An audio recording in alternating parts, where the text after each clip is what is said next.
Chapter 1. The scent of vervain and static. The air in the healing den always smelled the same. A comforting mix of dried vervain, crushed willow bark, and the clean scent of boiled linens. For Nala, it was the only smell that felt like peace. She pressed a cool poultice to the warrior's arm, her fingers moving with a practiced grace that belied the tremor deep in her bones. His gash was deep, a nasty slash from a border skirmish. Still, she worked with focus. And then it happened. The edges of her vision blurred just for a second. The vibrant green of the herbs on the table muted to a dull gray. A beat later, the low hum of conversation in the den faded, replaced by a strange, buzzing static in her ears. Her breath caught. Not now. Please, not now. She fought it, digging her nails into her own palm, the small, sharp pain a lifeline pulling her back from the edge of that quiet, empty abyss. The world snapped back into focus. Nala? Alara's voice was soft, laced with a familiar concern. The pack's elder healer stood beside her, her wise eyes missing nothing. Are you well, child? Nala forced a smile, her heart pounding against her ribs like a trapped bird. Just tired, Elder. The nights have been long. Truth be told, she didn't know what scared her more, the spells themselves, or someone finding out just how bad they'd gotten. Alara placed a wrinkled hand on her shoulder, a silent weight of understanding. Your mother used to get them, you know, the dizzy spells, but never like this. Before she could ask what like this meant, the flap of the den flew open. 2 more warriors strode in, their leather armor scuffed and their faces grim. They weren't injured, though. Instead, they spoke in hushed, urgent tones. Heard the Alpha held council, one muttered, his voice a low rumble. Kale challenged him again, in front of everyone. His companions scoffed. Kale has a death wish. This new Alpha. He's not like his father. He's cold, quiet. You never know what he's thinking. That's more dangerous than any beast. Nala's hands stilled. The mating ceremony was tonight, an event where the pack's raw power would be on full display, a crackling, overwhelming storm of energy. Deep down, she knew the truth. It wasn't just a ceremony. For her, it was a test she was terrified she would fail. The thought sent another wave of static through her, stronger this time. Maybe it was fate, this feeling of dread. Maybe it was a warning. She didn't have an answer. She just knew that when the moon rose tonight, her entire world was on the verge of breaking. She finished tying the bandage, her movements now stiff. The warrior grunted his thanks and left, joining his comrades. Alara watched her, her brow furrowed. The moon calls to us all, Nala. But it calls to some souls more loudly than others. Be careful what you answer to. The elder's words hung in the air, a cryptic prophecy that did nothing to soothe the fear coiling in Nala's gut. To make things worse, a sharp, unfamiliar scent cut through the herbs, ozone and pine, a smell like a storm about to break. It was a scent of immense power, and it was getting closer. Chapter 2. The Ghost in the Alpha's Chair. Lewis sat at the head of the great stone table, the Alpha's chair cold and unyielding against his back. It still felt like his father's chair. It smelled of him. Old leather, stale blood, and a fury that had seeped into the very grain of the wood. The air in the council chamber was thick with unspoken challenges. It was a different kind of quiet from the healing den. A silence filled with the grinding of teeth and the simmering of ambition. The Crescent Fang pack encroaches on our eastern border, Kyle's voice boomed, shattering the stillness. He was built like a mountain, all brute force and swagger. Your father would have met them with fire and fang. He would have sent their heads back as a warning. Lewis kept his face a mask of calm, his hands steepled before him. He let the silence stretch, forcing every eye in the room onto him. My father's way left us with fewer warriors and more enemies. His way left our borders weak because he was too busy making new graves. The words were quiet. Yet, they landed like stones. Kale slammed a fist on the table. It was the way of strength. You offer them diplomacy, words. It's weakness. Is it? Lewis finally lifted his gaze, his eyes a flat, chilling gray. Or is it wisdom to let your enemy believe you are weak right before you cut the legs out from under them? He didn't raise his voice. He didn't need to. Because of that, the threat in his tone was unmistakable. He had already sent a patrol to intercept the Crescent Fang's supply lines. They would be crippled without a single drop of Blood Moon blood being spilled. That was his way. Kale snarled, but he sat back down.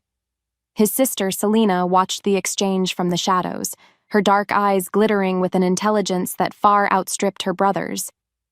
She was the real threat. Lewis knew it. What he didn't know was what game she was playing. He felt a throbbing ache behind his eyes. It was a promise he'd made to his mother, on her deathbed, that haunted him. Be better than him, Lewis. Be the alpha he never was. He was trying. But the ghost of his father was a heavy one, and his primal wolf. It agreed with Kale. It yearned for the simplicity of a fight. He dismissed the council, the scraping of chairs a sound of temporary defeat. He needed air. He needed to get away from the scent of bloodlust and ambition. More importantly, he needed to get away from himself. The mating ceremony loomed, a political necessity he loathed. He was supposed to find his fated mate, his other half, the Luna who would solidify his rule. But what if the goddess paired him with someone like Selena? Or worse, someone weak who would crumble under the pressure? The thought was a cold weight in his chest. Without thinking, his feet carried him away from the war rooms and towards the one place in the compound his father had always ignored, the healing den. He just wanted a moment of peace. Chapter 3. A Spark in the Embers. Nala was arranging a bundle of moon petal herbs when the air shifted. The familiar scents of the den were suddenly overwhelmed by that smell from before. Ozone and a deep wild forest after a storm. It was a scent that commanded attention, that made the tiny hairs on her arms stand on end. Her body went rigid on instinct. She turned, and her breath caught. Alpha Lewis stood in the entrance, a silhouette against the bright afternoon light. He was taller than she'd imagined, with broad shoulders that filled the doorframe. The moment their eyes locked, the world outside the den seemed to vanish. The low hum of the compound, the rustle of leaves, the distant call of a hawk, it all faded into a roaring silence that was just for them.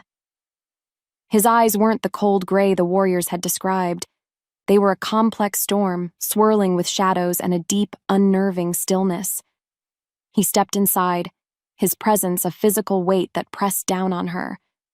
The static in her head buzzed, louder now, a frantic warning.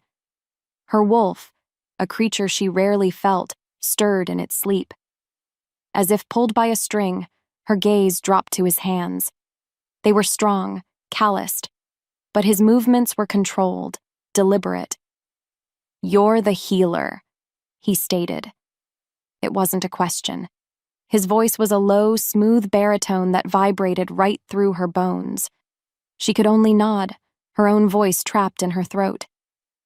He walked closer, his eyes scanning the shelves of herbs with an intensity that seemed out of place. He stopped before a small, locked box. "Shadowroot," he said, his gaze flicking back to hers. "It can be used to stop a heart, but in the right dose, it can also restart one. What's the catalyst?" The question was a test, sharp and unexpected. It broke through her paralysis. "Ashwinder venom," she replied, her voice barely a whisper. "A single drop. Any more, and the blood boils." A flicker of something, surprise, respect, passed through his eyes. In that moment, he let his guard down, just for a breath. And his alpha aura, the raw, untamed power that defined him, washed over her. It was like being hit by lightning. Her knees buckled. The world tilted violently, the shelves of herbs smearing into streaks of green and brown. The static roared, a deafening wave intent on pulling her under. No, no, no, no. She bit down hard on the inside of her cheek, the coppery taste of blood a shocking anchor. With every heartbeat, she fought. She pushed back against the encroaching darkness, her entire body trembling with the strain. The moment stretched, thick and suffocating. Lewis watched her, his expression unreadable. He saw her sway, saw the tremor in her hands, the sweat bead on her temple. But he didn't see the fight. He saw a healer who looked like she was about to faint at the mere presence of her alpha. He saw defiance in the way she clenched her jaw, mistaking her desperate struggle for insolence. And just like that, the fleeting warmth in his eyes vanished, replaced by a mask of cold disappointment. Without another word, he turned and strode out of the den, leaving her shaking in the sudden, echoing silence. The scent of his storm lingered, a promise of the chaos to come. Her heart ached. The mating ceremony was no longer a fear. It was a sentence. Chapter 4. A Name Like a Cage. The air was alive. It thrummed with a power that vibrated deep in Nala's bones, 1,000 heartbeats pounding in unison with the great hide drums. She tried to make herself small, a gray stone in a river of brightly colored silks and gleaming pelts. She focused on the smell of the ritual fire, pine and sage, trying to let it ground her. But then, the drumming stopped. A hush fell over the clearing, and he began to walk. Alpha Lewis moved with a coiled grace that was terrifying. He didn't stride. He flowed through the crowd, a predator in his own domain. With every step he took, the static in Nala's head grew louder, the world flickering at the edges. Her heart hammered against her ribs, a frantic prisoner. He won't see me. He can't see me. He passed the daughters of the Betas, their faces masks of perfect, hopeful beauty. He moved past the warrior women, their shoulders back and their chins high. The pack held its breath. Instead of stopping, he kept coming. His path was a straight, undeniable line aimed directly at the quiet corner where the healers stood. To where she stood. From there, Nala saw something strange. Across the clearing, Selena, Kyle's sister, was watching, but her face held no hope, no anxiety. She had an expression of cold, calculating patience, as if she were watching the final piece of a puzzle fall into place. It was a look that made a new kind of fear, sharp and intelligent, cut through Nala's panic. The moment their eyes locked, time stood still. The clearing, the pack, the entire world narrowed to the space between them. His eyes were not just a storm tonight. They were the eye of the storm, a place of absolute, terrifying focus. He stopped before her. In the span of a breath, she felt it. A flash of a vision, hot and blinding. A great silver wolf howling over a shattered stone tablet. A promise broken. The image vanished as quickly as it came, leaving an echo of sorrow in its wake. He lifted a hand, not to touch her, but as if to command the very air she breathed. His voice was not a shout, but a low rumble that shook the earth, a sound meant not for ears, but for souls. Mine. The word wasn't spoken. It was unleashed. It slammed into her, a physical force that shattered her shields and ripped the air from her lungs. The bond, the faded connection she had dreaded, snapped into place not like a gentle click, but like a chain locking around her soul. As if fate demanded it, the power of his claim, multiplied by the focused will of 1,000 pack members, was a tidal wave. It crashed over her, and her world, which had been flickering and buzzing, simply ended. The roar of static became a soft, welcoming hum. The weight of her fear lifted. The last thing she saw was the shock in his stormy eyes. Then darkness. Gentle and complete. Chapter 5. The Sickness of Pride. Silence. 1,000 wolves, and the only sound was the crackle of the ceremonial fire. Lewis stood frozen, the warm, limp weight of the woman in his arms a catastrophic reality. She was nothing, a healer, a fragile thing who had shattered at the first touch of his power. And she was his. Humiliation, hot and acidic, burned its way up his throat. His wolf, on the other hand, was roaring. Mate, ours, protect. The beast raged against his shame, a primal instinct that cared nothing for politics or appearances. Without another word, he adjusted his hold, scooping her fully into his arms. Her head lolled against his shoulder, her scent, vervain and a clean, unique sweetness, flooding his senses. He turned his back on the stunned whispers of his pack and strode towards his private lodge, each step a declaration of a failure he couldn't yet comprehend. As he moved through the crowd, he caught a glimpse of his father's old advisor, Tertian, giving Cale a subtle, almost imperceptible nod, an open loop of intrigue that his mind filed away, even through the haze of his fury. Inside his chambers, the silence was heavier. He gently laid her on the massive fur-covered bed. In the soft glow of the hearth fire, she looked even smaller, her face pale and her breathing even. A stranger. This was his Luna. This was the other half of his soul. His wolf purred, a low rumble in his chest. Safe, warm, good. But Lewis, the alpha, felt only cold dread. He saw the faint crescent moon-shaped scar on her wrist, a mark that tugged at a memory he couldn't quite grasp. To make things worse, her eyes fluttered open moments later. They were a soft, hazy brown, filled with a confusion that quickly sharpened into horror. She sat up, clutching a fur to her chest. His own shame curdled into a cold, cruel anger. He needed to control this. He needed to put a wall between himself and the disaster she represented. "The goddess has cursed me," he said, his voice flat and devoid of the warmth it held just moments before. "With a broken Luna." Her face, already pale, lost all its remaining color. Her name hung in the air, a question she didn't dare ask. "You will be a mate in name only," he continued, the words like chips of ice. "A political necessity, nothing more. Stay here. Stay out of sight." Without giving her a chance to respond, he turned his back on her. He needed to get away, to escape the scent of her, the sight of her, the catastrophic reality of their bond. He reached the heavy oak door, his hand closing around the iron handle. He felt a moment of grim, cold relief. He could fix this. He could manage this. He could contain her. He pulled the door open, and then the world tilted on its axis. Chapter 6. A Cage for Two. The first wave hit him before he even crossed the threshold. It wasn't a thought or an emotion. It was a physical, brutal assault. A wave of nausea so profound it made the room swim.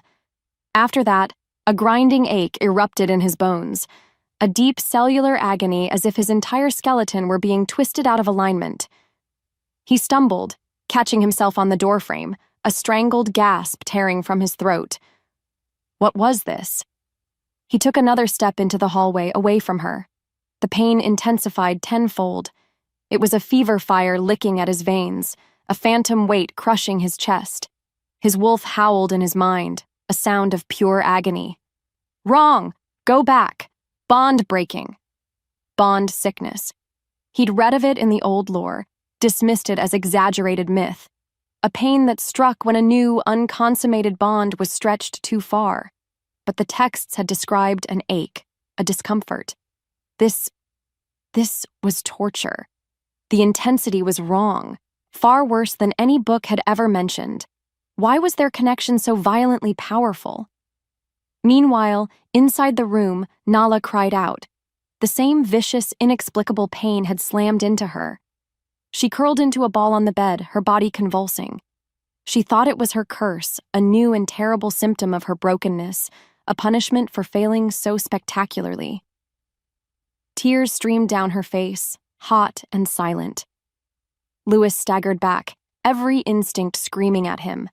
Defeated, not by an enemy or a rival, but by his own magic, by his own soul, he was forced to turn around. He pushed himself back into the room, his body trembling with the effort. The moment he crossed the threshold, the pain vanished. Not faded, vanished. It left behind only a dull, residual throb and the echo of its ferocity. He stood there, breathing heavily, sweat beading on his brow. Across the chamber, he saw Nala push herself up, her face streaked with tears, her eyes wide with a dawning, horrified understanding. She was looking at him, and he knew she had felt it too. He saw the same truth reflected in her terrified gaze. They were prisoners. He was a prisoner of his duty. She was a prisoner of her weakness. And now, the bond itself had become their shared cell. There was no escape. Not for either of them. The tension broke. With a finality that felt like a death sentence, Lewis reached back and shut the heavy door. The click of the latch echoed in the silent room, the sound of a key turning in a lock. He looked at her, his stormy eyes holding no warmth, only the grim acceptance of a fellow inmate. Stay. His voice trembled, a command born not of authority, but of pure, desperate necessity. Chapter 7. The Space Between Heartbeats. Come morning, the world had shrunk to the four walls of the Alpha's lodge. Nala awoke on a thick pile of furs near the hearth, the fire having dwindled to glowing embers. She had refused the bed, a silent, pathetic protest that he hadn't even acknowledged. Across the massive room, Lewis was already awake. He wasn't dressed in the formal leathers of an Alpha, but in simple dark trousers, his bare back a canvas of taut muscle as he stared into the dying flames. The silence wasn't empty. It was a living thing, thick and heavy with everything that had not been said. She rose, her movements slow and deliberate, trying not to make a sound. It was a useless effort. She felt his attention shift to her, a weight on her skin even though he didn't turn around. That's why the day passed in a series of these quiet, agonizing moments. Time stood still, measured only by the crackle of the fire and the sound of their own breathing. He paced, a restless storm contained by stone and wood, and she tried to make herself invisible, tucking herself into a corner with a book she couldn't read. Deep down, she knew the truth. This was worse than his anger. His anger was a hot, quick flame. This cold, suffocating silence was a slow death. A servant, a young she-wolf with wide, nervous eyes, brought a tray of food. She set it on the great table between them and practically fled, not even daring to meet the Alpha's eyes. Nala's stomach growled, a small, embarrassing betrayal. After a moment, Lewis took a plate and moved to the far side of the chamber. She did the same, and they ate, separated by a chasm of polished wood and unspoken resentment. From there, she watched him. No matter how hard she tried, her eyes kept drifting back to him. She saw the subtle tells of the war raging inside him, a muscle jumping in his jaw, the way his hand clenched into a fist on the arm of his chair for no reason. Once, she saw a flicker of brilliant gold in his eyes, a flash of the captive wolf before he blinked it away. Maybe it was fate that she was a healer because she found herself diagnosing him. He wasn't just a cold, cruel Alpha. He was a man in profound pain. Later, while he was distracted, her gaze fell upon the books on his personal table. They weren't scrolls of war strategy or territorial maps. They were old, leather-bound tomes of pack lore. One was left open, and she could just make out the elegant script on the page. It was a chapter heading, On the Anomalies of the Primal Bond. Her breath caught. He wasn't just ignoring their situation. He was researching it.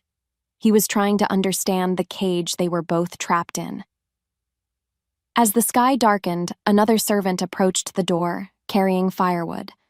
The boy hesitated at the threshold, his knuckles raised to knock. Before he could, a low sound rumbled from Lewis's chest. A growl. It wasn't human. It was the sound of a 100-pound wolf warning another creature away from its territory.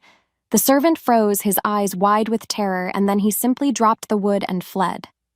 The logs clattered on the stone steps, the sound echoing in the stillness that followed. Nala stared at Lewis. He hadn't moved. His eyes were still fixed on the fire. But the air around him simmered. The space between them burned. Her world tilted. The man was disappearing, and the wolf was taking his place. Chapter 8. The Wolf at the Gate. Lewis knew they couldn't stay hidden. A pack without a Luna was a body without a heart. A pack with a Luna who was rumored to be broken. That was a wound that would fester. It invited challenge. It bred dissent. His wolf, a restless beast pacing the confines of his mind, agreed for a different reason. Ours. Show them she is ours. Let them see who they answer to. The pride of the wolf was simpler than the pride of the man. He turned from the fire, his voice leaving no room for argument. We are going to the great hall for the midday meal. Get ready. Nala flinched, but she nodded, her silence a thin veil over the fear in her eyes. The fear was a scent that drove his wolf mad. It wanted to soothe her, to wrap her in its own power and protect her from the world. It wanted to protect her from him. What a damnable mess this was. Moments later, they walked. The journey to the great hall was the longest walk of Nala's life. With every step he took beside her, she could feel the stares. The whispers were like a physical touch, crawling over her skin. Lewis was a stone wall beside her, his face impassive, but she could feel the tension rolling off him in waves. As they entered the massive hall, a hush fell. It was the same silence from the ceremony, but this time it was filled with a different energy. Not shock, but morbid curiosity. They took their seats at the Alpha's table, a raised platform that felt more like a stage. Nala wished the ground would swallow her whole. Instead, Kyle approached. He sauntered towards the high table, a mug of mead in his hand, and a broad, mocking sneer on his face. He stopped right before them, his presence an open challenge. Alpha, he began, his voice loud enough for the entire hall to hear. Good to see our new Luna is awake. We were worried she might nap through her first day of duties. Laughter, scattered and nervous, rippled through the hall. Nala froze, the insult a sharp, public slap. She felt Lewis go utterly still beside her. She could practically hear the snap of his control breaking. Before the words left his lips, his primal wolf took over. In the span of a breath, Lewis moved. He wasn't the cold, calculating alpha anymore. He was a blur of pure, predatory fury. He crossed the space between them and slammed Kale against a thick stone pillar. The impact sent a shockwave through the hall, silencing every whisper, every breath. One hand was wrapped around Kale's throat, lifting the bigger wolf a few inches off the ground. Lewis's eyes were no longer a stormy gray. They were solid gold, molten, blazing with a possessive rage that was terrifying to behold. A growl, a true guttural sound ripped from his chest. You will not speak to her. His voice was a serrated edge. Ever. The silence roared. The entire pack watched, frozen, as their new diplomatic alpha showed them the beast he kept chained inside. His beta, a steady wolf named Elias, rushed forward. Alpha! Lewis, that's enough! As if in a trance, Lewis slowly loosened his grip. Kale dropped to the floor, gasping for air. But as Nala watched, she saw the strangest thing. Kale, rubbing his bruised throat, had a flicker of triumph, not defeat, in his eyes. Across the room, his sister Selena watched the scene unfold, and a slow, satisfied smile touched her lips. This wasn't a random insult. This was a performance. And just like that, everything changed. It was a calculated move, and for some reason, they wanted the pack to see the monster inside their new alpha. Chapter 9. A Whisper of Blood. The walk back to the lodge was a blur. Nala's thoughts spun, a dizzying mix of terror and something else. Something she was ashamed to name. Lewis hadn't spoken a word since the confrontation. He simply escorted her back, the storm in him now a silent, simmering thundercloud. He had been terrifying. A monster. But the monster had protected her. Deep down, she knew the truth. That savage display had been for her. The thought was both frightening and strangely comforting. Her own wolf, that quiet passenger, had felt a spark of pride. Her chest ached with a confusion so deep it felt like grief. She was staring into the fire, trying to make sense of the man who was both her captor and her champion when the door burst open. It was a young healer, breathless and pale. "Luna," she panted, her eyes wide with panic. "It's Fendrel. He was brought in from the Northern Patrol. There's something wrong with the wound. It's black." Nala was on her feet without thinking. Fendrel. He was a kind warrior, one of the few who had ever offered her a friendly word. The need to do something, to be a healer instead of a prisoner, was an overwhelming urge. She followed the girl to the healing den, Lewis a silent, imposing shadow behind her. The den smelled of fear and blood. Fendrel was on a cot, his body shaking with fever. The gash on his leg was horrifying. It wasn't just a cut. It was ringed with black, necrotic flesh, and thin, dark veins spread from it like spider webs. "It resists every healing salve," Alara said, her face grim. Her instincts surged. Nala knelt beside him, ignoring the elder's warning. She placed her hands gently on the uninjured skin near the wound, closing her eyes and trying to feel the life force within him, the way she'd been taught. But she didn't just feel his life force. She felt the thing that was killing him. It was a cold, corrupting energy, a whisper of dark magic that clung to the injury like a parasite. The wave of his pain, his terror, and that unnatural cold was a brutal combination. Without warning, the world dissolved. Her body moved on instinct, slumping forward, but Lewis was there, a solid wall that caught her before she could fall. To him, she had simply fainted again. But she wasn't gone.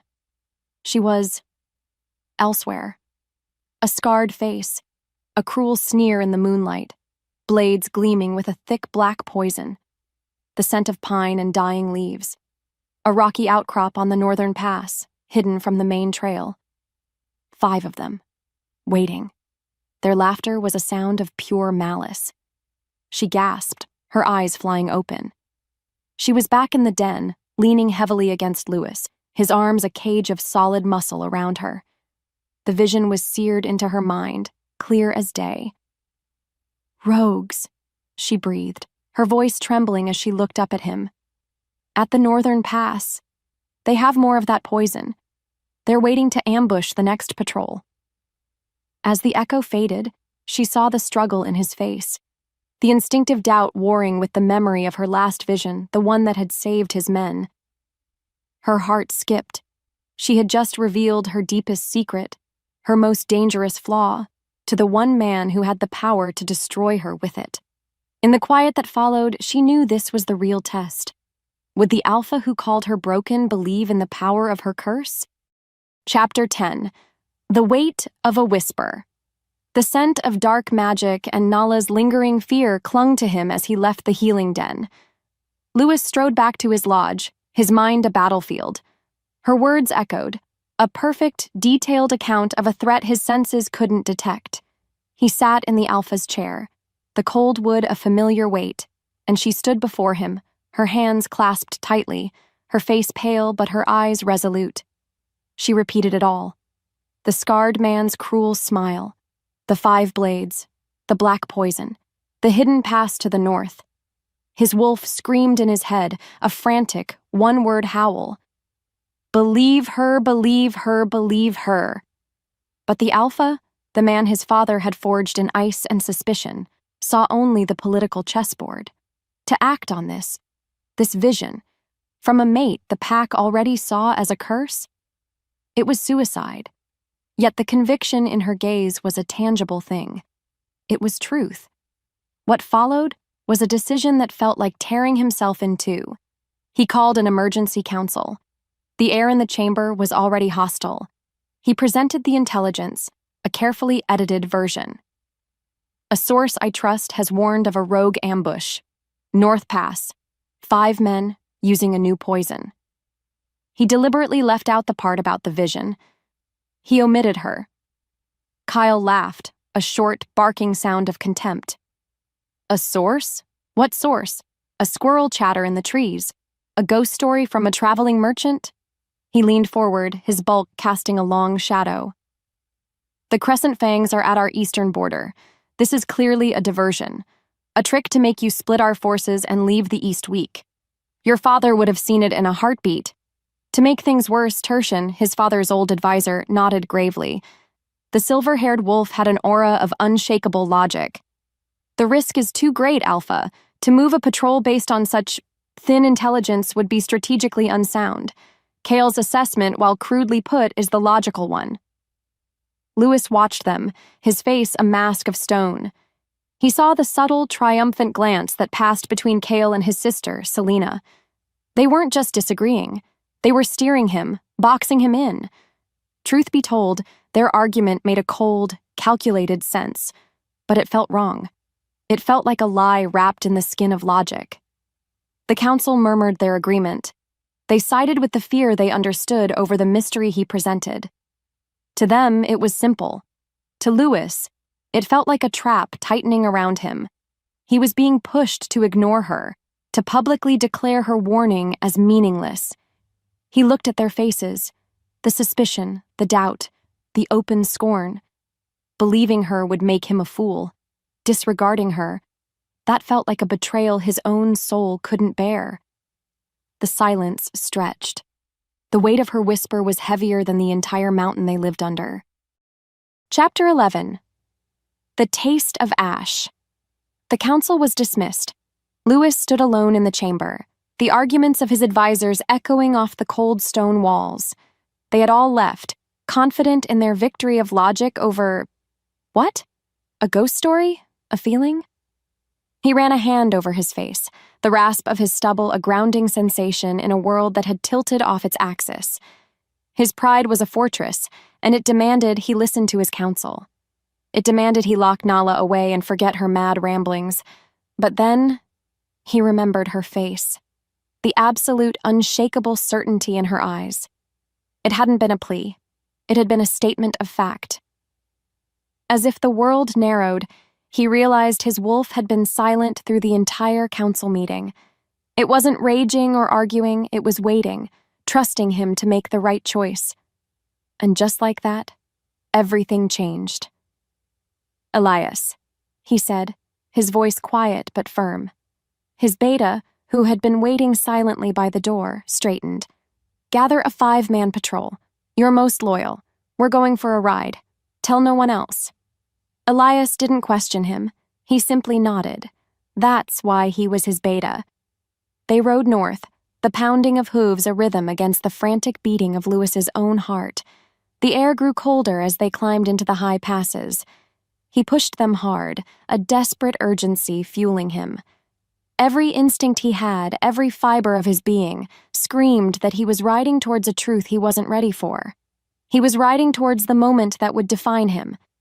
He signaled for them to halt just before the rocky outcrop she had described. It was exactly as she'd said, a perfect place for an ambush hidden from the main trail. As they dismounted, the scent hit him. Beneath the sharp scent of pine, there was something else. The faint, coppery tang of old blood and the sickly sweet smell of death. His heart skipped. They moved forward on foot, silent as shadows. And then they saw it. The tracks. 5 distinct sets of boot prints in the soft earth. A little further on, a recently doused campfire. Elias knelt, picking something up from the dirt. It was a small, crudely carved wooden token, the snarling fang of the Crescent Fang Pack. Kyle had been right about who, but wrong about where. Or had he? What followed was the final damning piece of evidence. A small discarded rag lay near the cold embers. Lewis picked it up. It was soaked in the same viscous black poison that was killing the warrior in the den. The world tilted. The air in his lungs turned to ash. She was right. She was right about all of it. Every single detail. The realization didn't feel like a victory. It felt like a sickness. A profound, soul-deep wave of shame that washed over him, leaving him hollow. He wasn't just an alpha who had been given bad advice, he was a fool. A blind, arrogant fool who had taken the most precious gift the goddess could offer, a fated mate, a true oracle. And he had called her broken. He had wounded her. He had shamed her. In his desperate attempt to not be his father, he had become something worse. Elias looked at him, his face grim. "What now, Alpha?" Louis didn't answer. His gaze was fixed on the path back to the compound. The political battle was over. The real one, the fight for his own soul, had just begun. Chapter 12. The Unmaking of an Alpha. Nala waited. The silence of the lodge had transformed from a heavy blanket to a cage of sharp, pointed needles. Every creak of the floorboards, every gust of wind outside, sent a fresh spike of anxiety through her. Did he go? Did he laugh at her as soon as she was gone? Had he locked her in here for good this time? The mad Luna who saw things that weren't there? Her thoughts spun, a whirlwind of hope and despair. She didn't know what scared her more, that he hadn't believed her or that he had, and was now riding into danger because of her.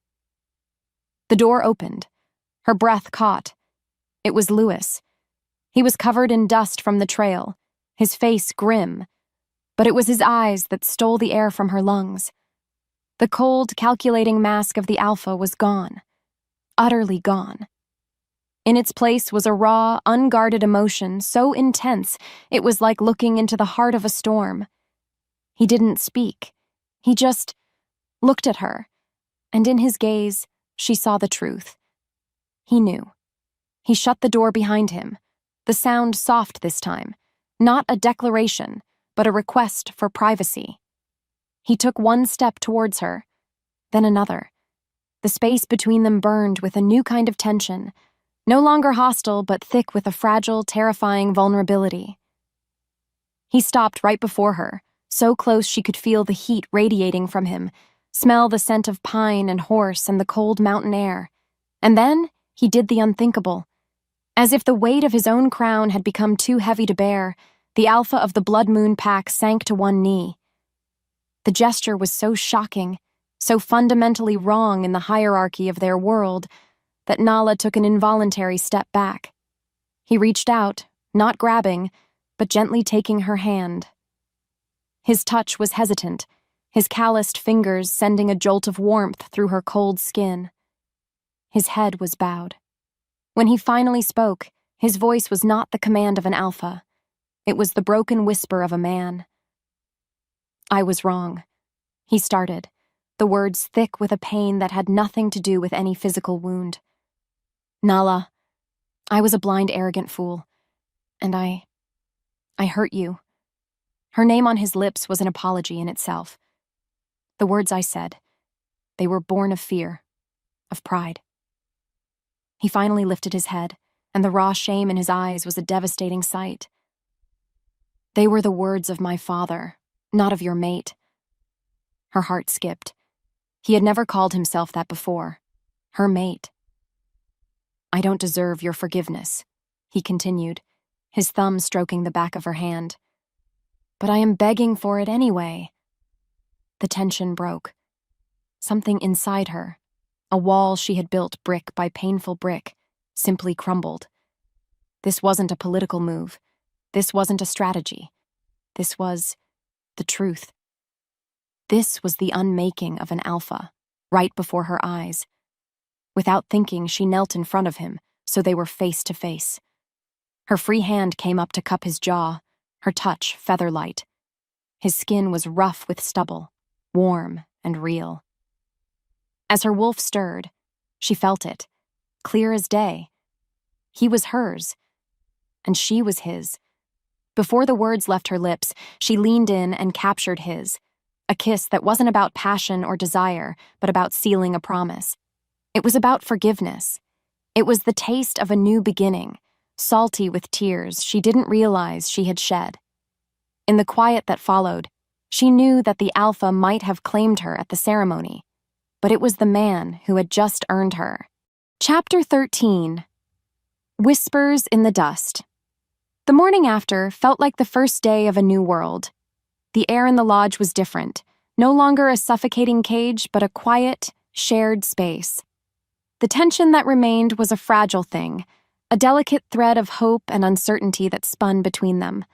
Nala watched as Louis built up the fire, his movements sure and steady. He was still her alpha, a creature of immense power, but she no longer felt like his prisoner. Something inside her shifted. She was his partner. After they ate, he spoke, his voice low and serious. "We can't fight what we don't understand. We need answers." Instead of locking her away, he led her from the lodge. They walked through the stone corridors of the compound, but this time he was a shield at her side, not a guard. He led her to a heavy, iron-banded door she had never seen before, a door tucked away in the shadows beneath the great hall. The Pack Archives. He pushed the door open, the sound of grinding stone echoing in the passage. A gust of air, smelling of dust and forgotten time, washed over them. Inside, shelves packed with ancient scrolls and leather-bound books stretched into the darkness. It was a tomb of knowledge. "My father ordered most of the older texts sealed," Lewis explained, his voice a murmur in the vast silence. "He called them distractions. Tales of old magic he thought would make the Pack weak." What he didn't say, what hung in the air between them, was that his father had been afraid. From there, they began their work. He would unroll a brittle scroll, and she would read the elegant, faded script, her healer's training making her a quick study of the old tongue. He was surprisingly gentle, asking her questions she had never dared to ask herself. "When it happens, the sleep, what do you feel before?" he asked, his gaze intent. "It's like static," she whispered, the confession feeling monumental. "A buzzing sound that drowns out everything else, and then quiet." He nodded, absorbing her words not as a judge but as a scholar. With every scroll they unrolled, a strange thing happened. Her fear of him began to dissolve, replaced by a deep, resonant curiosity. In fact, she saw not just an alpha, but a lonely man burdened by a legacy he never wanted, a man who was just as lost as she was. As the hours passed, she noticed a pattern in the old texts. They found cryptic, repeated references to a silver bloodline, a lineage of wolves who could hear the goddess's whisper. The scrolls spoke of how this line was broken and hidden away during the bloody reign of a paranoid alpha centuries ago. An alpha who, like Lewis's father, had feared any power he could not personally control. By the time the light outside began to fade, Nala felt an inexplicable pull. Her eyes were drawn to a single, unadorned scroll case on a high shelf. It had no markings, no title. It was just a plain, dark wood cylinder. But something inside her, a deep primal instinct, recognized it. As if pulled by a string, she reached a hand towards it. "That one," she said, her own voice surprising her. Lewis looked from her face to the scroll. He didn't question her. He didn't hesitate. He simply reached up, his powerful form eclipsing the candlelight, and took it down. The old lock was fused with age. She watched as he wrapped his hands around it, his muscles bunching. With a sharp crack, the ancient wood and metal gave way, revealing the treasure that had been calling to her soul. Chapter 14. A Debt of Blood. Lewis held the single, perfectly preserved scroll in his hands. Unlike the others, which were brittle with age, this one felt almost alive, the parchment soft and supple. He slid the ribbon that held it closed, and a faint scent of pressed moon petal and old ink filled the dusty air. He unrolled it carefully on the table, the candlelight flickering over the elegant, flowing script. It was a journal, the personal record of a Luna from centuries past. Nala leaned closer, her shoulder brushing his, a touch that sent a jolt of warmth through him. Together, they began to read. The words of the Luna painted a vivid picture of a time when the Pack was guided by more than just an alpha's strength. She wrote of her sister, the last of the silver bloodline, an oracle who could step into the spirit realm, an oracle who would fall into a deep slumber to have her visions, a spirit sleeper. Lewis's heart hammered against his ribs. He looked at Nala, at the woman who thought she was broken, and saw the truth of her power laid bare in ancient ink. But then, the story turned darker. The Luna wrote of a chilling prophecy passed down through her bloodline. As if fate demanded it, the words seemed to lift off the page and burn themselves into his mind. When the blood moon is weakened from within, the sleeper will rise. The anchor she chooses will be her salvation or her doom. His blood ran cold. He was her anchor. He was the one who could save her or destroy her. The weight of that responsibility was heavier than his alpha title, heavier than his entire world. What's worse, the final entry was a scrawl of heartbreak and fear. The Luna wrote that her sister, the Oracle, had been fated to the ambitious young alpha of the Crescent Fang Pack, a powerful wolf named Marcus. But before the mating could be formalized, the Blood Moon Alpha, Lewis's own ancestor, had challenged Marcus. He had defeated him in a brutal duel, claiming not only victory, but Marcus's fated mate as a prize of war. And that prize, that stolen she-wolf, had a name. It was the name of his mother. The world narrowed to a single sickening point. Marcus, the rival alpha, the man funding the rogues and poisoning his warriors. This wasn't about territory. This wasn't about pack dominance. This was a vendetta, a blood debt nearly 2 centuries in the making. Marcus wasn't just attacking his pack. He was trying to reclaim the legacy, the power, the bloodline, the Oracle Luna, that he believed was stolen from him.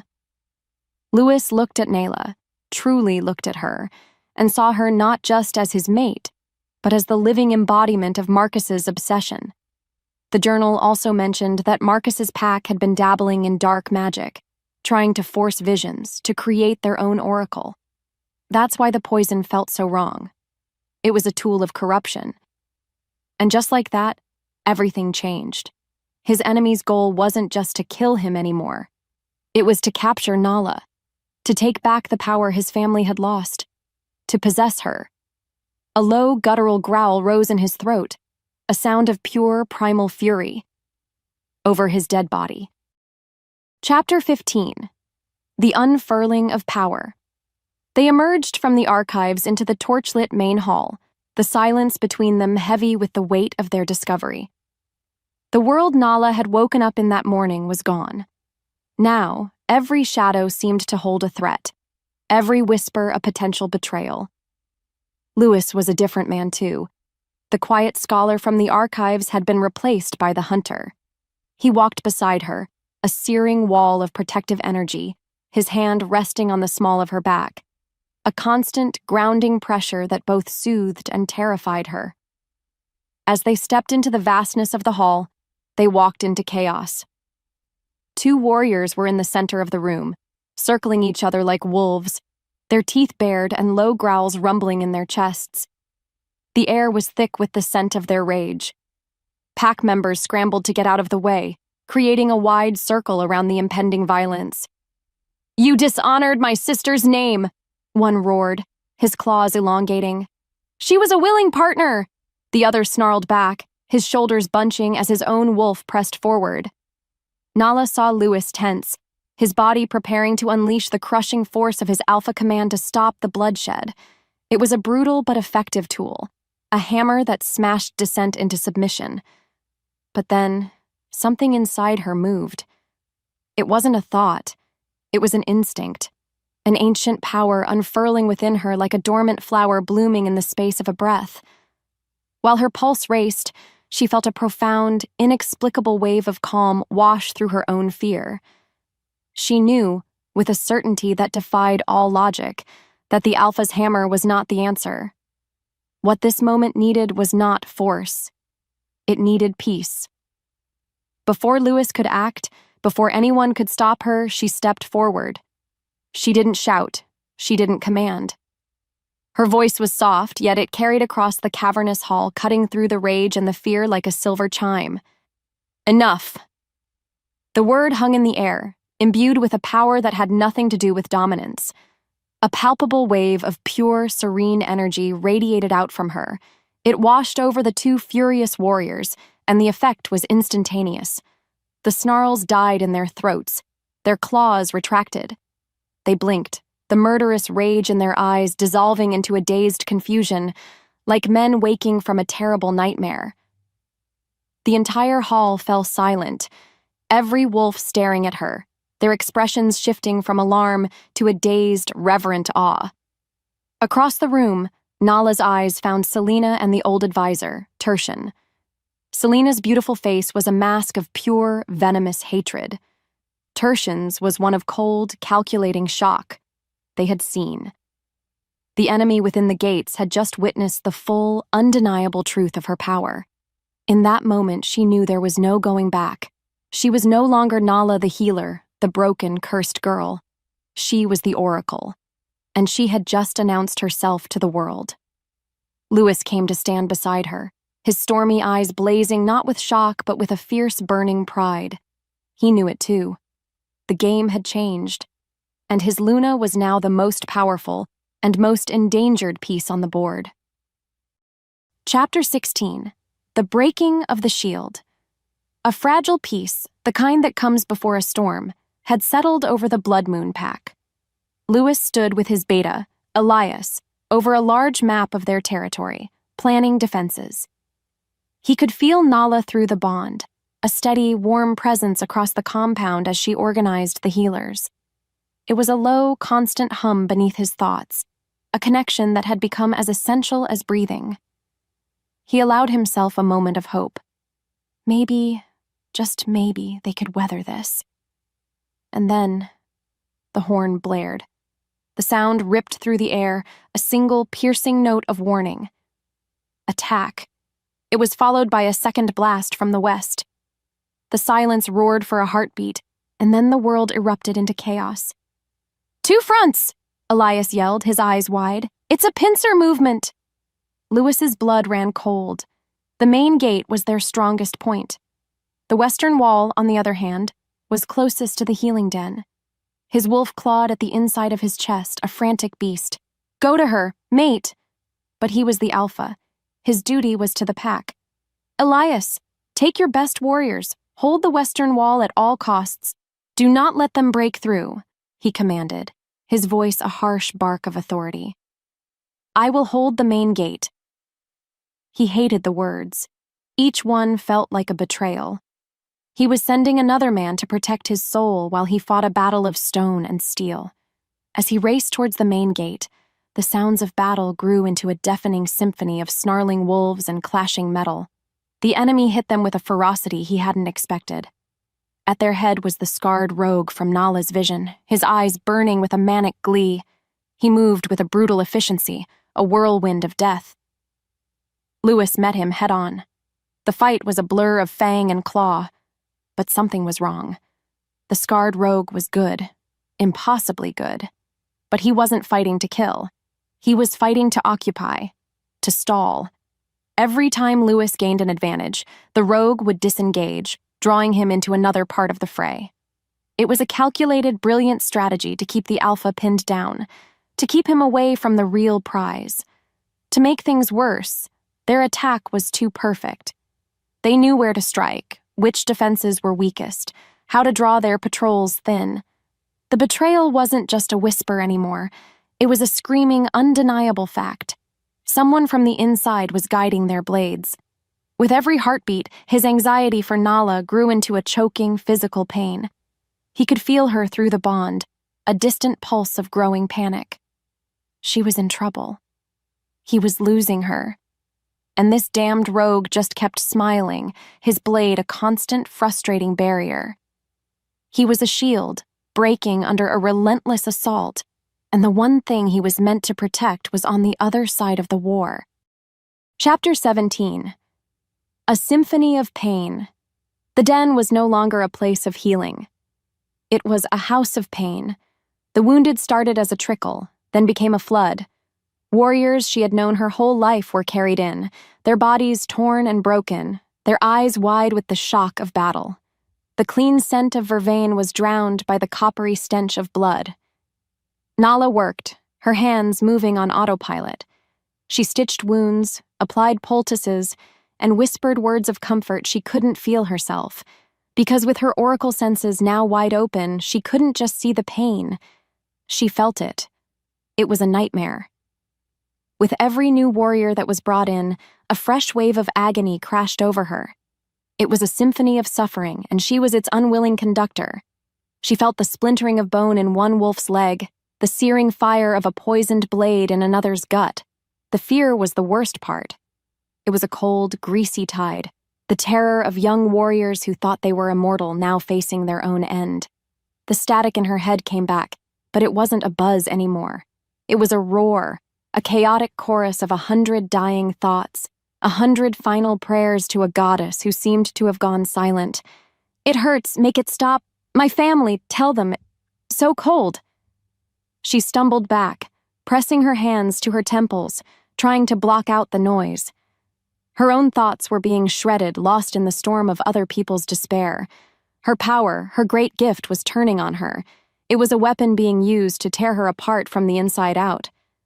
Through the cacophony, she could feel Lewis, a distant, frantic pulse through their bond.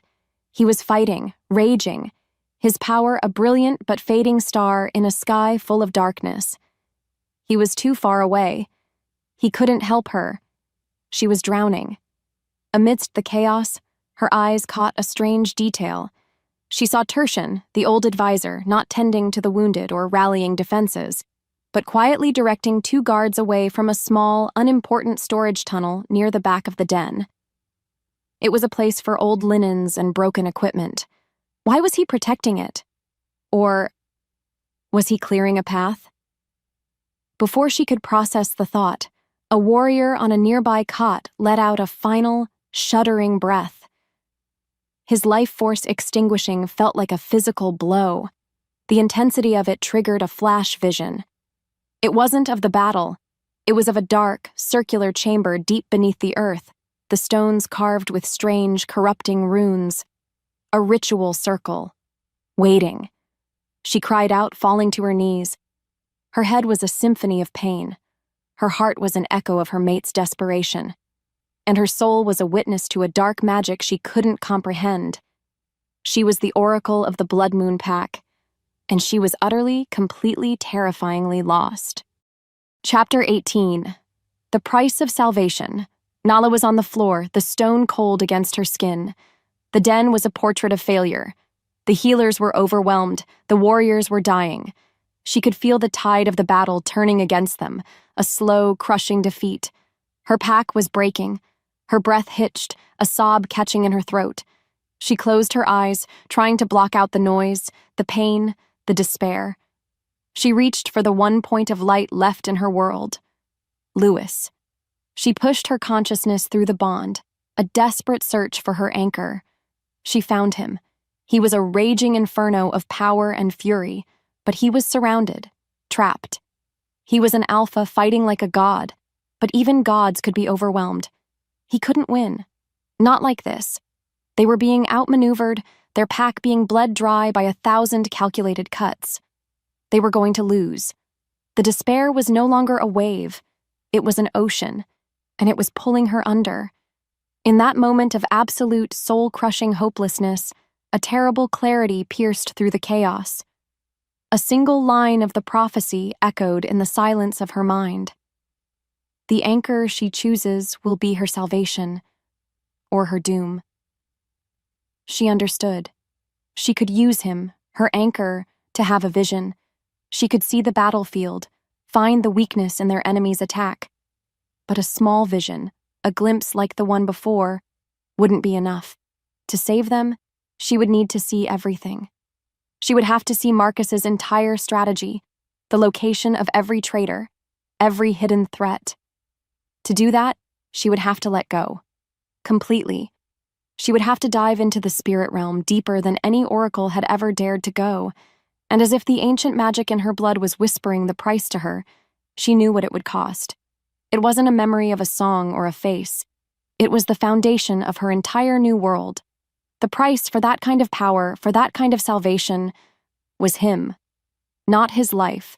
Her memory of him. The memory of the storm in his eyes. The memory of his voice, broken and raw as he knelt before her. The memory of their first kiss, the taste of forgiveness and hope, the fragile, beautiful love that had just begun to bloom in the ruins of her life. That was the price. To save his future, she would have to erase their past. She would save him and he would become a stranger to her. He would be her mate, her alpha, but the man she had just found would be gone forever. The battle raged outside. The symphony of pain swirled around her. But in the quiet center of her own heart, the real war was fought and lost. Her world tilted. She looked towards the sounds of the main gate, towards him. She had to save them, which meant she had to lose him. In the quiet that followed, her choice was made. Chapter 19. The Last Memory. The world was a distant, roaring storm. Nala felt the cold stone beneath her knees, the tremors of the battle shaking the very foundations of the den. But inside her, a strange and terrible calm had settled. The chaos of the pack's pain had faded, replaced by the singular, silent clarity of her choice. She was no longer fighting the current. She was about to become the tide. She got to her feet, her movements steady. The other healers were a blur of motion around her, but she moved through them as if in a dream, finding a quiet, shadowed corner against the far wall. From there, she closed her eyes, and she reached for him. She pushed her consciousness through the bond, a silver thread seeking its anchor in a sea of fire and blood. She found him. And just for a moment, she allowed herself to feel it all, one last time. She didn't just feel his desperation. She wrapped herself in the memory of his strength. She let the memory of his grovel, the rough scrape of his jaw against her hand, fill her senses. She remembered the shock of his lips on hers, a kiss that had tasted like forgiveness and the promise of a new dawn. Her body moved on instinct. She held on to these precious, fragile things. She was saying goodbye to them. She was saying goodbye to the man who had knelt before her. "I love you," she thought, the words a silent prayer sent across the distance between them. "Be my salvation." And then, with a final, shuddering breath that felt like her soul leaving her body, she let go. She didn't fall into darkness. She rose into light. The buzzing static in her head vanished, replaced by a sound like 1,000 silver bells ringing at once. The physical world of the den, the pain, the fear, it all dissolved. She was pure consciousness, a single point of light in an endless shimmering sea, the spirit realm. As if summoned, the ancient ancestral spirit appeared before her, the one who had tested her before. It was a great wolf made of moonlight and stardust. But this time, it didn't challenge her. It didn't question her worthiness. In the echo of her silent prayer, the great wolf lowered its head. It was a gesture of profound, sorrowful respect. It was acknowledging her sacrifice. As the silver light of the realm began to swirl around her, pulling her deeper, a single fleeting thought remained. Would the bond be enough? When the vision was over, when her memories were gone, would that silver thread be strong enough to pull her back to the world at all? Or would she simply drift away, a forgotten ghost in a sea of light? She didn't have an answer. She just let the light take her, her last memory not one of fear, but of the storm in her alpha's eyes. Chapter 20. The Oracle's Sight. Lewis was going to die. He knew it with a cold, hard certainty.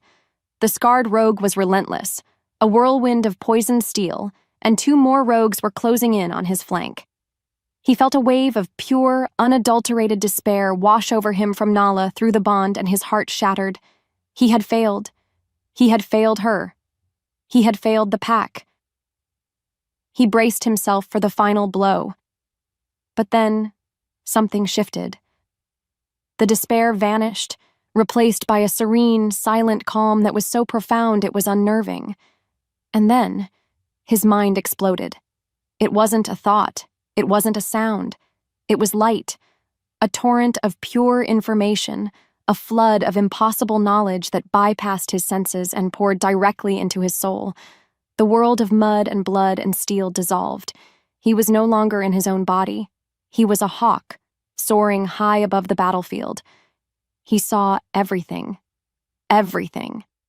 He saw the entire battle laid out below him like a living map.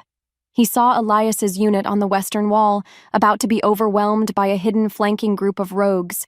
He saw the archers concealed in the rocks above the old oak tree, picking off his warriors one by one.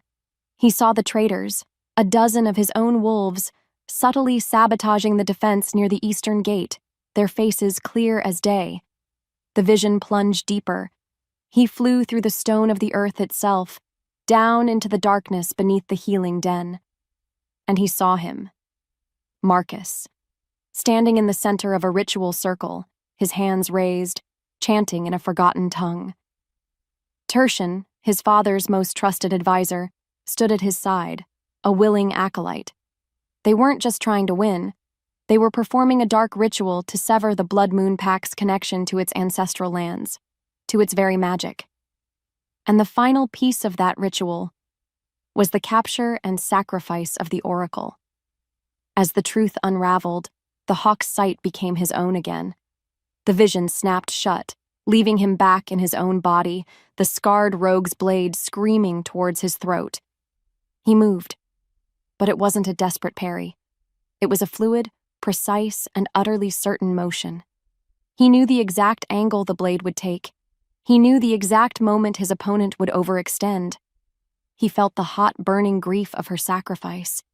He felt the cold, diamond-hard rage of betrayal. He felt the impossible, perfect clarity of the Oracle's sight.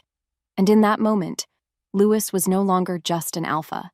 He was a weapon, and he had just been aimed. Chapter 21. The Alpha's Gambit. The world moved in slow motion. The scarred rogue's blade, once a blur of deadly speed, now seemed to crawl through the air. Lewis saw not just the attack, but the 3 counter-moves that would follow. He saw the opening the man didn't even know he was creating. Instead of blocking, Lewis stepped inside the arc of the swing, a move no sane warrior would make. His fist, wrapped in the raw power of his alpha nature, crashed into the rogue's temple. A single, brutal, and perfectly calculated blow. The man dropped like a stone, his attack unfinished. The other 2 rogues froze, their eyes wide with shock.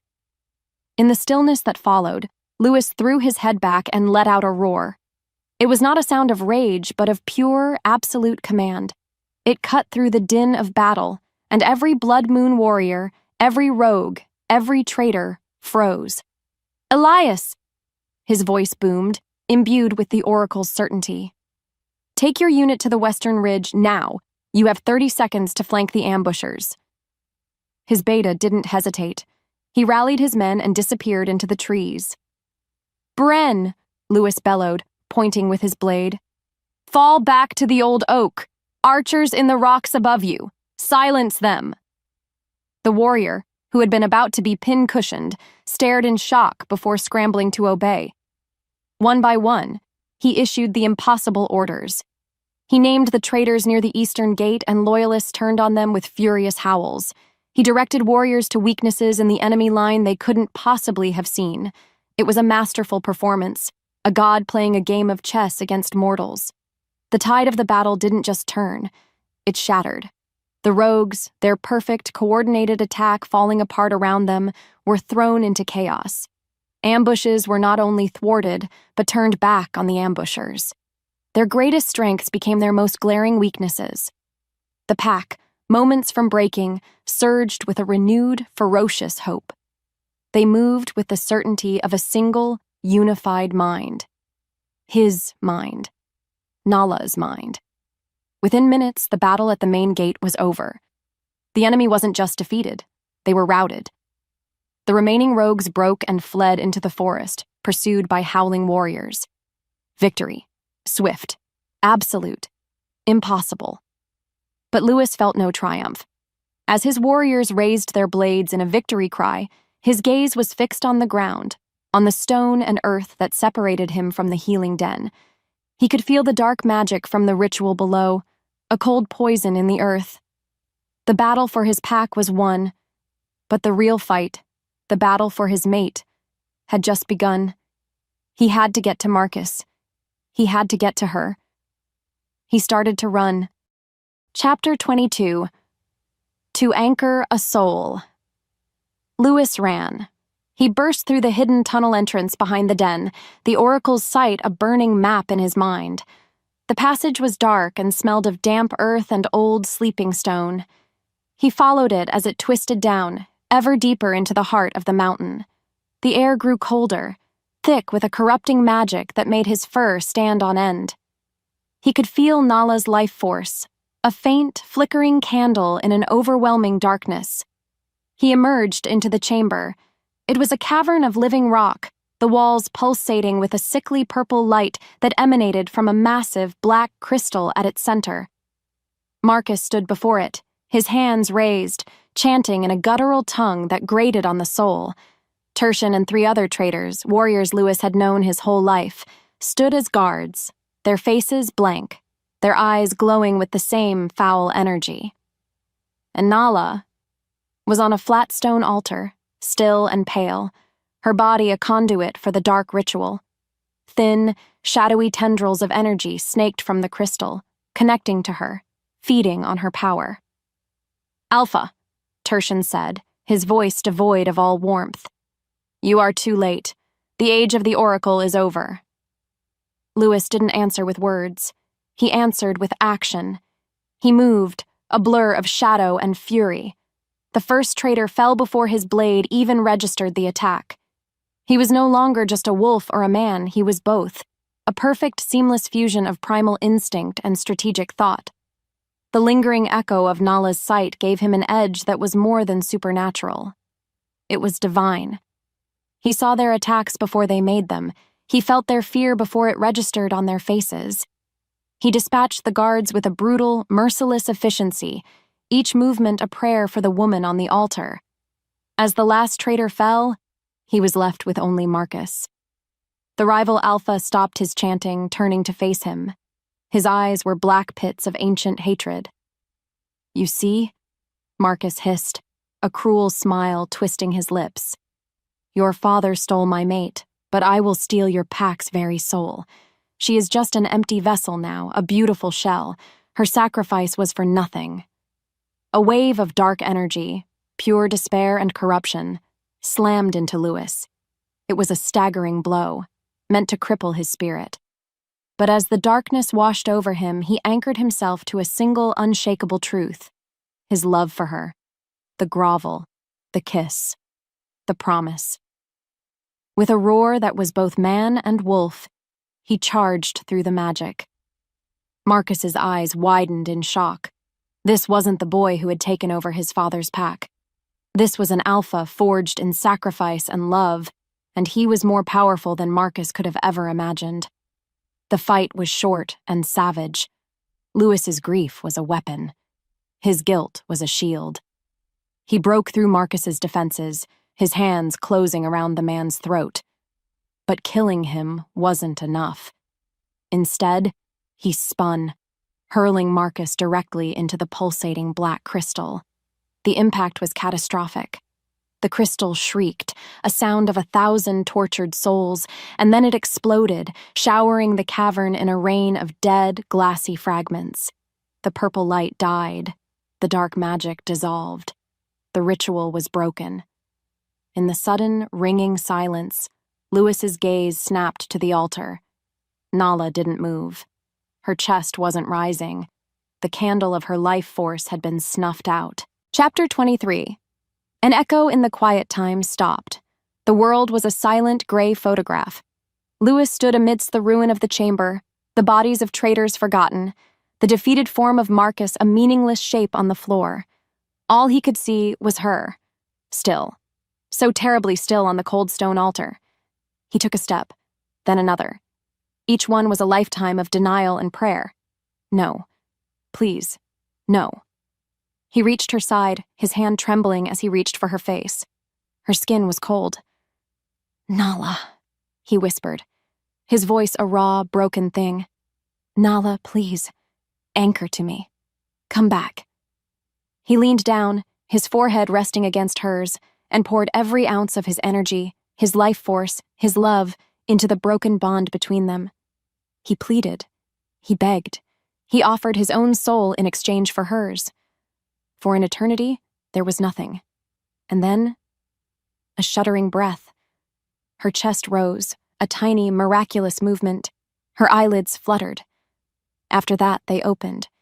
He stared down into her eyes, the soft, beautiful brown he had memorized, searching for the light of recognition, for the warmth he had just begun to earn.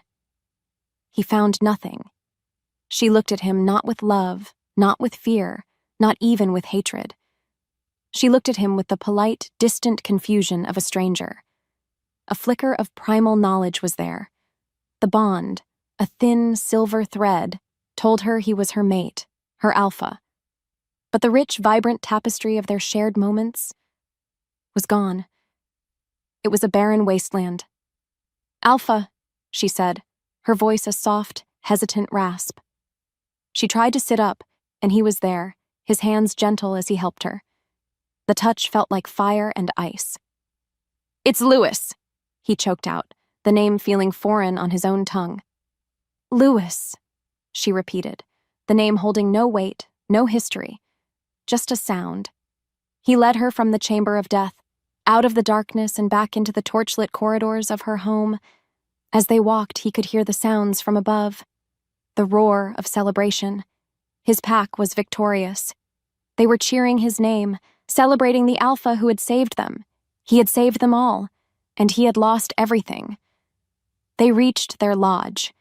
The great hall was filled with the joyous sounds of victory cries and songs. But inside their chambers, the silence was a tomb. She stood in the middle of the room, looking around at a place she had never truly seen before. He stood by the door, the loneliest wolf in the entire world. The victory felt like ash in his mouth. He had won the war for his pack.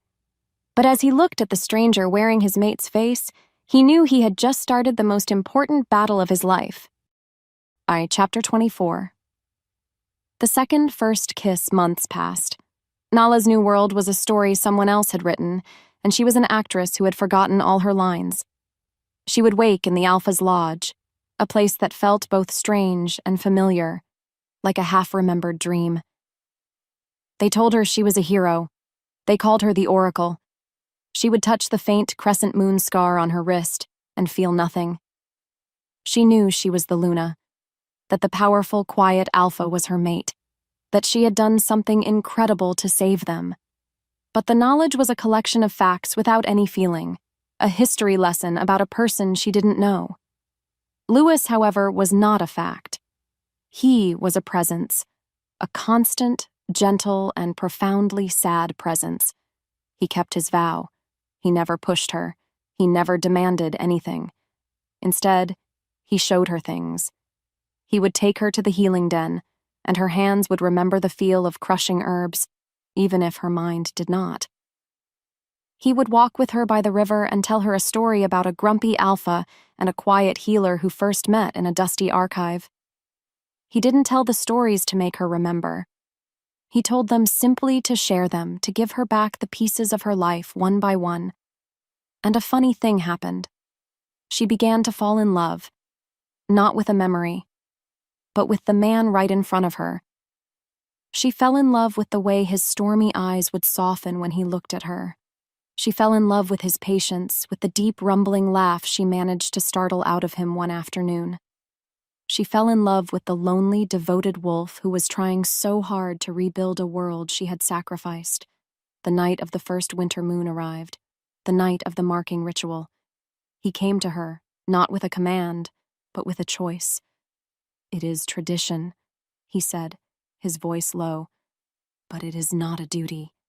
It is a question." She knew what he was asking. Was she ready to bind herself to him, not by the ghost of a past fate, but by a conscious present choice?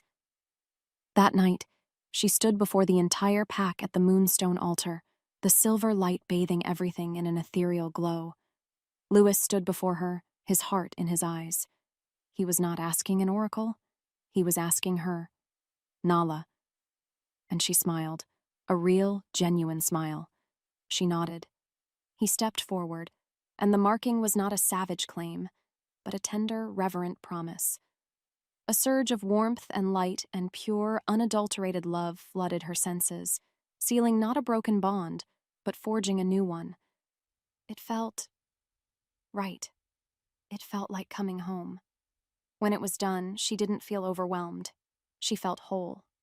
As the pack howled their approval to the moon, she stepped closer to him and rested her head on his shoulder. An echo of a disastrous beginning, now remade into a perfect ending. She looked up at him, at this stranger who was the entire world, and whispered, "Hello." He lowered his head, and his lips met hers. It was their first kiss, and it was not the taste of forgiveness or fate or a desperate beginning. It was the taste of forever.